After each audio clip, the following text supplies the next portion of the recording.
Is always a rejection which is a protection. अगर आपको rejection मिल रहा है तो it is a divine protection. हमेशा हमेशा हमेशा याद रखिएगा, अगर आपको कहीं से धोखा मिला है तो भगवान जी की तरफ देख के बोलेगा बहुत बहुत शुक्राना कि हमारे को धोखा मिला। इससे हो सकता है अभी इन्होंने चुट्टू सा हमारे को धोखा दिया, आगे जाके पता नहीं क्या होता। तो अगर अपनी बात करूं, अगर मैं उसको अपने कंटेक्स्ट में बोलूं, तो अगर मैं छोटे में निकल गई, अगर ये चीज आगे जाके करते, अब मैं देखती हूँ भाई किसी से मेरी ऐसी बात हो रही थी, वो 16 ईयर्स हो गए हैं एक साथ शादी को, एंड अब जाके उनको डिवोर्स चाहिए, and she is having 2 kids. And ये हो रहा है, आप अपने सराउंडिंग्स में जाकर अगर बाहर देखिएगा, और मेरे को पता है सब यहाँ गुणी संगत गुरु जी की बैठी हुई है, सब जो है वो सामाजिक रूप से बहुत प्रबल होंगे और सब एक्टिव होंगे socially, and I am sure कि आप लोगों को इस चीज की अवेयरनेस होगी कि आजकल किस तरीके से डिवोर्स जो है वो बढ़ रहा है। गुरुजी ने ये बात बोली थी कि आगे जाके डायबिटीज, कैंसर और डिवोर्स ये बढ़ेगा। तो आप ये सोचिए कि जब डिवोर्स बढ़ रहा है, क्यों डिवोर्सेस हो रहे हैं, और 16-16 साल, 17-17 साल, 20-20 साल, मतलब 25वीं सालगिरह में 10 साल होते हैं किसी रिलेशनशिप को, तो लोग कहते हैं 10 साल हो गए बाबा, और 25वीं सालगिरह तो भगवान जाने, मुझे तो लगता है कि आधी से भी आधी जनता मनाएगी 25th एनिवर्सरी। तो जिस तरीके से खंडित हो रहे हैं रिलेशनशिप, जिस तरीके से टूट रहे हैं रिलेशनशिप, और पहले ही टूट रहे हैं, उससे तो मैं I am very much sure कि ये ट्रस्ट इश्यूज आ रहे हैं।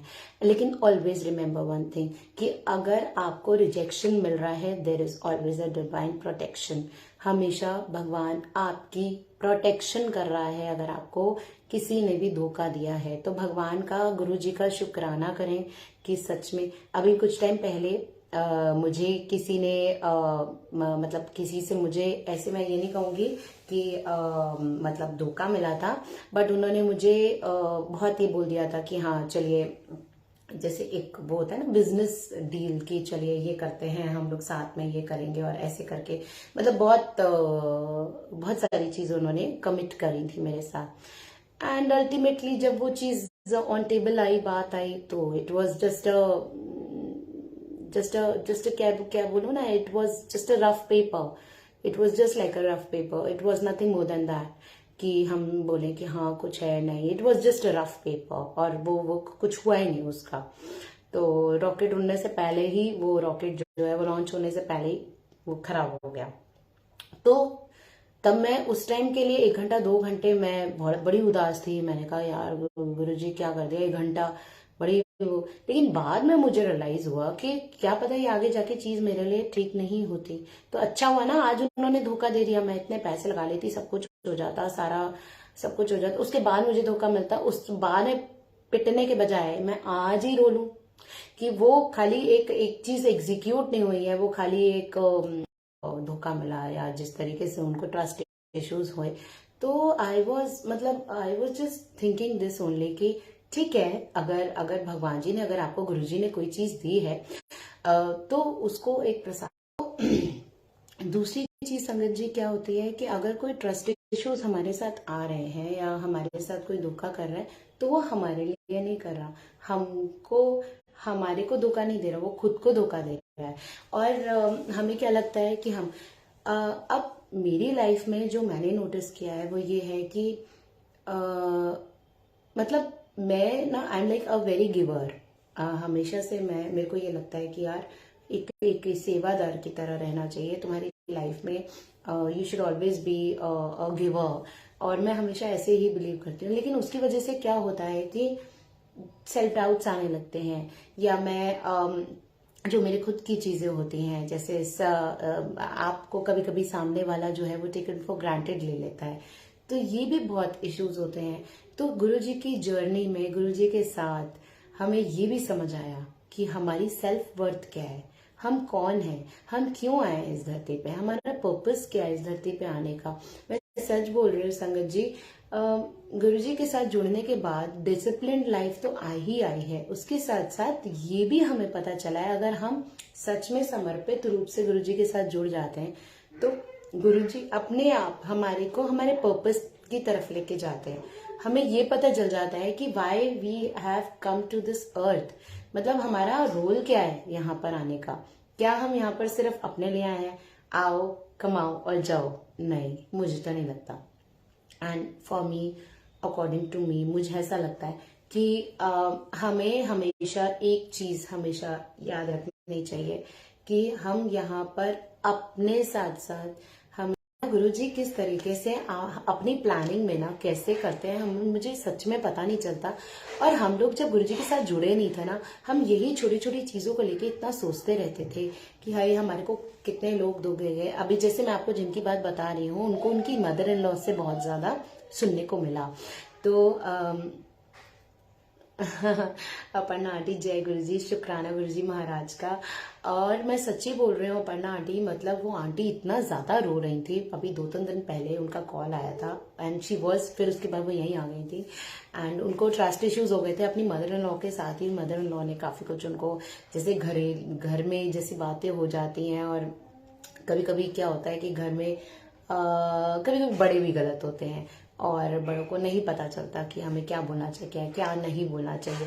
बट क्योंकि एक एक एक सेटअप होता है, घर का एक एनवायरनमेंट होता है और घर के ऊपर बहू के ऊपर बहुत रिस्पॉन्सिबिलिटी होती है। So because of that also trust issues आ गए थे एंड वो जेन्युइन थे। तो मैंने उसको इनकरेज नहीं किया, बिकॉज ऑब्वियसली अगर मैं इनकरेज करती तो घर खराब होने के बहुत चांसेस होते हैं इस केस में। तो इस केस में सिर्फ हम समझा सकते हैं संगत जी कि अगर कोई आपके पास आए और अपनी प्रॉब्लम लेकर आए तो हम उनको सिर्फ एक राह दिखा सकते हैं, क्योंकि गुरुजी भी यही करते थे।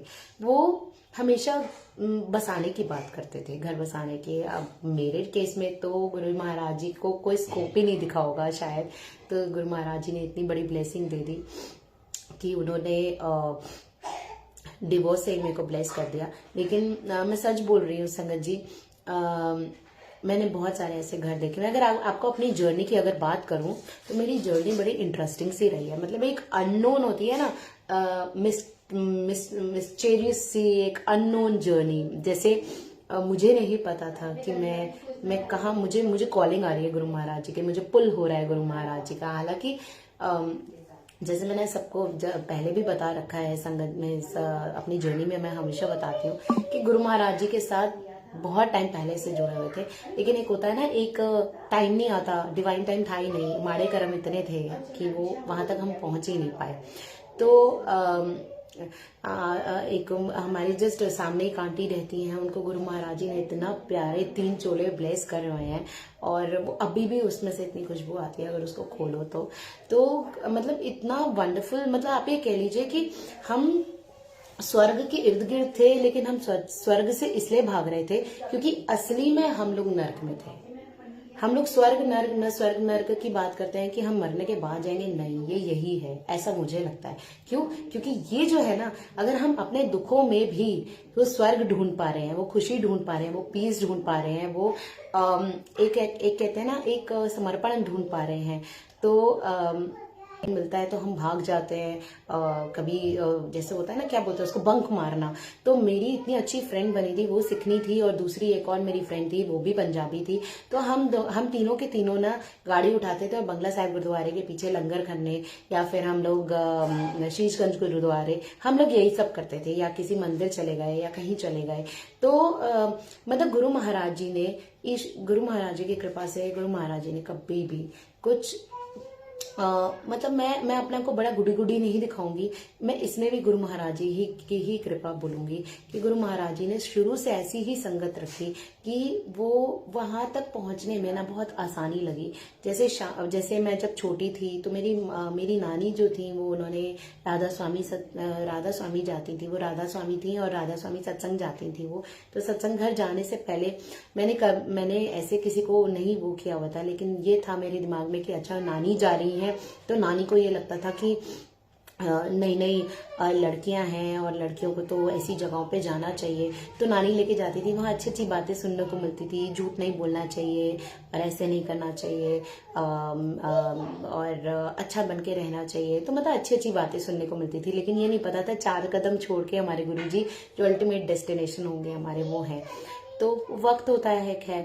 फिर उसके बाद ऐसा माहौल मेरे को शुरू से मिलता रहा। जब मेरी जर्नी गुरु महाराज जी के साथ शुरू हुई थी, जब मेरा ये हो गया था कि बस अब गुरु महाराज जी अब और नहीं होता इस घर में, अब मुझे रिहा करो। I used to sing this song, रिहा करो रिहा करो। तो तब गुरु महाराज जी ने अचानक से एक दिन, मेरा जो फोन था, मेरे फोन में अचानक से आर नानक पार नानक जो आज मैंने लगाया हुआ था एक वो, और साथ में क्या बोलते हैं हता दिया लकीरा, ये दोनों के दोनों ना फ्लैश होने, सॉरी हता दिया लकीरा नहीं, दिशा मेरे सुखी रहे परिवार गुरु जी कृपा करो, मेरा वसदा रहे कर बार गुरु जी कृपा करो। तो ये वाला जो है, ये दोनों ना वहां पे मेरे फ्लैश होने लगे थे all of a sudden. And सबसे बड़ी बात यह है कि मैंने कभी भी सर्फ नहीं किया था, मैंने कभी देखा नहीं था, मैं कभी गुरबानियां सुनती नहीं थी, और ये अचानक से आना तो मुझे बहुत थोड़ा सा ना डाइसी से लगा था, पता नहीं अचानक से क्यों आ रहा है। और मेरा ना मन लगने लग गया था, मैं रोज आर नानक पार नानक और सुखी रहे परिवार सुनती थी, ये सोच के कि गुरुजी मुझे ब्लेस करेंगे, कि गुरुजी मेरे को कहेंगे कि ब्लेस करेंगे कि चलो अब तुम्हारे मैं क्या बोलते हैं ना, घर को अच्छा खुशमुनहा कर देता हूँ, सारी चीजें ठीक हो जाएंगी, मेरा डिवोर्स नहीं होगा, मेरे जो रिलेशंस में खराबी है वो ठीक हो जाएगी, एवरीथिंग एवरीथिंग।